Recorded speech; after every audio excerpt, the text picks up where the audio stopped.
अभिवादन स्वीकार कीजिए देवतोष का। मैं कहानियां सुनाता हूं कि 655वीं कड़ी 655th एपिसोड में आप सभी का हार्दिक अभिवादन, अभिनंदन, स्वागत और आभार। दोस्तों, ऋतवाणी और आप, इसमें हम उपाय वेज एंड मीन्स का चैप्टर पढ़ रहे थे। जहाँ पे कल छोड़ा था, आज उसी के आगे शुरू कर रहे हैं। सतत स्मरण का विकास करने का उपाय ये है कि कार्यालय में, घर में, रास्ते में, बाजार में, जहाँ भी आपको अवकाश हो, दृढ़ विश्वास पूर्वक यही कल्पना कीजिए कि ईश्वर का प्रसार सर्वत्र और सब में हो रहा है और आप उसी का चिंतन कर रहे हैं। जितने भी लंबे समय तक आपसे बन सके, इसी विचार में डूबे रहने की कोशिश कीजिए। मुझे ये जानकर खुशी है कि आप वैराग्य की स्थिति तक पहुंचने को उत्सुक हैं। आप निसंदेह उसे प्राप्त कर सकेंगे, पर पर्याप्त शुद्ध हो जाने के बाद। ये बहुत कुछ स्वयं आप पर भी निर्भर है और सायंकालीन अभ्यास यानी सफाई इसी के लिए बतलाया गया है। मेरा विचार है कि आपकी आध्यात्मिक प्रगति हो रही है, जिसे समझने की एक पहचान आपको बतलाता हूं। आपको अपने में थोड़ा बहुत हल्कापन जरूर अनुभव होता होगा। इस चिन्ह से पता चलता है कि धीरे धीरे गुत्थियां और जड़ता पिघलती जा रही है और आध्यात्मिक शक्ति आप में प्रवाहित हो रही है।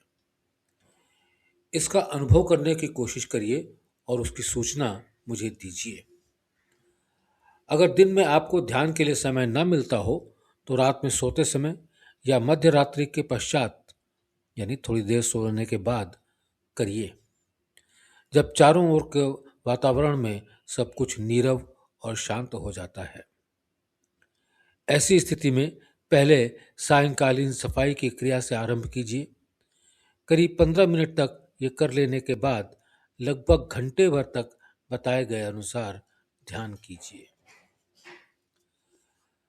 भूतकाल में किए कर्मों पर सोच विचार कर हमें अपने को निर्बल नहीं बनाना चाहिए। हमें सदैव परमोच्च की प्राप्ति के लिए प्रयत्न करना चाहिए ताकि हमारा भविष्य उज्जवल बन सके। सांसारिक जीवन में सभी परिस्थितियों का सुविधापूर्ण और अनुकूल होना बहुत कठिन है। हमें यथासंभव अपने आप को उनके साथ तालमेल करने का प्रयत्न करना चाहिए ताकि उनका हमारे पूरे पूरे भले के लिए उपयोग हो सके। ऐसी परिस्थितियों में भी सतत स्मरण से आपको बड़ी मदद मिलेगी। गृहस्थी की परेशानियों का मसला सभी जगह टेढ़ा और उलझा हुआ होता है, परंतु हमें उसे जैसे तैसे भी चला लेना तो है ही।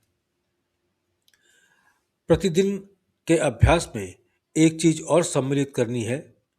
रात को सोते समय नीचे लिखी छोटी सी प्रार्थना भी प्रतिदिन अवश्य करनी चाहिए। प्रार्थना पूरे याचक भाव और ईश्वरीय प्रेम से भरे हुए हृदय के साथ करनी चाहिए। हे नाथ, तू ही मनुष्य जीवन का अंतिम ध्येय है। हमारी इच्छाएं हमारी उन्नति में बाधक हैं। तू ही हमारा एकमात्र स्वामी और इष्ट है। बिना तेरी सहायता तेरी प्राप्ति असंभव है। दोस्तों, ये प्रार्थना जैसी किताब में लिखी हुई है, मैंने वैसी ही पढ़ी है। इस वक्त हम जो प्रार्थना करते हैं उसमें एक दो चेंजेस हैं, वो हम सभी जानते हैं। चलिए आगे पढ़ते हैं। इस प्रार्थना को मन ही मन एक दो बार दोहराइए और उसी पर कुछ मिनट तक ध्यान कीजिए।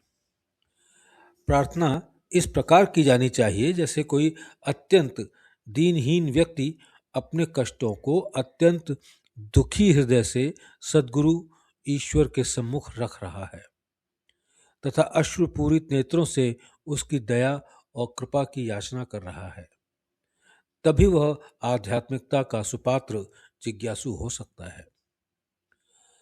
हमेशा होता वही है जो मंजूर खुदा होता है, क्योंकि वही हर कार्य का वास्तविक करता है। कठिनाई तब खड़ी होती है जब हम उसे अपनी इच्छा से या क्रिया से जोड़ लेते हैं और मान लेते हैं कि वो हमारे प्रयत्नों के फलस्वरूप हो रहा है। जब सफलता मिलती है तब हम खुशी से फूल उठते हैं, और जब सफलता प्राप्त नहीं होती तो दुखी हो जाते हैं। यही एक चीज है जो हमें बंधन में डाले रखने का काम करती है। इस अहममय भावना की समाप्ति का अर्थ वास्तविक सशक्त जीवन शक्ति का प्रारंभ है। ये कैसे हो सकता है? ये कैसे प्राप्त हो सकता है? केवल मात्र हमारे स्व को ईश्वर की महान शक्ति के जोड़ देने से। ऐसा करते करते हम एक पर एक मंजिल पार करते हुए उसके समीप और समीपतर होते चले जाते हैं। दुख की बात है कि सर्वोत्कृष्ट से अपने आप को जोड़ने का प्रयत्न करने वाले बहुत कम लोग मिलते हैं। पूर्ण निषेध की स्थिति प्राप्त करने की तो बात ही क्या। इसके लिए पूर्ण समर्पण ही एकमात्र रास्ता है। हालांकि ये मार्ग बहुत कठिन है, विशेषकर उनके लिए जो अपने ही बोझ से दबे पड़े हैं। अनुशासन समर्पण की प्रारंभिक सीढ़ी है। आरंभ में अगर मानसिक अनुशासन का पालन संभव न हो तो कम से कम शारीरिक अनुशासन से ही प्रारंभ किया जा सकता है। इसके बाद जब गुरु की सामर्थ्य का पूरा सिक्का मन पर जम जाए और शिष्य की वास्तविकता का सही जिज्ञासु हो और शिष्य भी वास्तविकता का सही जिज्ञासु हो तो मानसिक समर्पण का विकास अपने आप होने लगेगा। जब उसने सीढ़ी की सबसे नीचे पायदान पर पांव रख दिया तो उसके बाद वाली अपने आप नजर आने लगती है। जब इस तरह अभ्यास किया जाएगा तो प्रेम और लगन स्वतः ही विकसित होने लगेंगे।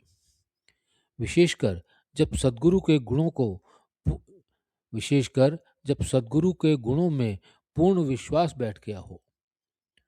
मुझे ठीक से पता नहीं कि मेरे सभी सहयोगी अभ्यासियों में ईश्वर साक्षात्कार की प्यास है या नहीं। यदि है तो ये चीजें उनमें जरूर अपने आप विकसित हो गई होंगी। उनके हृदय में इसके लिए तीव्र रुचि होनी चाहिए। वो तभी होती है जब कोई अपने को अंतिम लक्ष्य के साथ दृढ़ता के साथ जुड़ा हुआ अनुभव करने लगता है। कुछ लोग मेरे पास सिर्फ इसलिए बैठते हैं कि उनका मन थोड़े समय के लिए शांत बना रहे। मेरे लिए ये भी कुछ हद तक लाभ की बात हो सकती है, क्योंकि इसी प्रकार मैं उन्हें कुछ समय के लिए ही सही थोड़ा बहुत आराम तो दे सकता हूँ, परंतु केवल उतना पर्याप्त नहीं है। कुछ ऐसे भी हैं जो किसी भी प्रकार की आध्यात्मिकता का तो विचार ही नहीं रखते, पर मुझसे केवल मित्रता या भाईचारे का संबंध रखना चाहते हैं। ये भी मेरे लिए कोई छोटी मोटी बात नहीं है, क्योंकि जब मैं किसी को अपने दिल में मेरे प्रति प्रेम रखते पाता हूँ तो मुझे बड़ा आनंद होता है और मैं ताजगी का अनुभव करने लगता हूँ। परंतु मेरे लिए इस तरह की भावना रखने की भी कोई क्यों परवाह करे, जबकि दुनिया में उनकी चाहत या प्रेम के लिए ढेर सारी चीजें मौजूद हैं।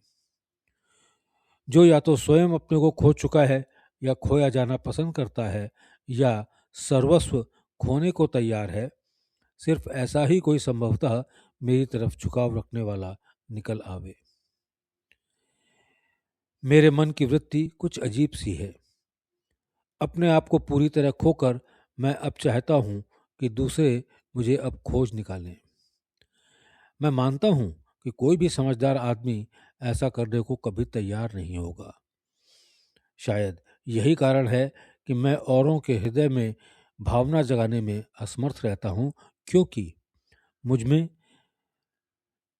क्योंकि मुझमें से मेरी हस्ती की तरह भावना भी मिट चुकी है। जब हालत ऐसी है तो मुझे खोज निकालने के लिए मुझमें और बचा ही क्या। जिन चिन्हों से मेरा पता लगाने में उन्हें सहायता मिलती, ये विचार कुछ और स्पष्ट होगा जब किसी पर उसी प्रकार की आध्यात्मिकता का नशा चढ़े। दोस्तों, उपाय का चैप्टर भी आज खत्म होता है। बहुत काम की बातें हमने इसमें पढ़ी।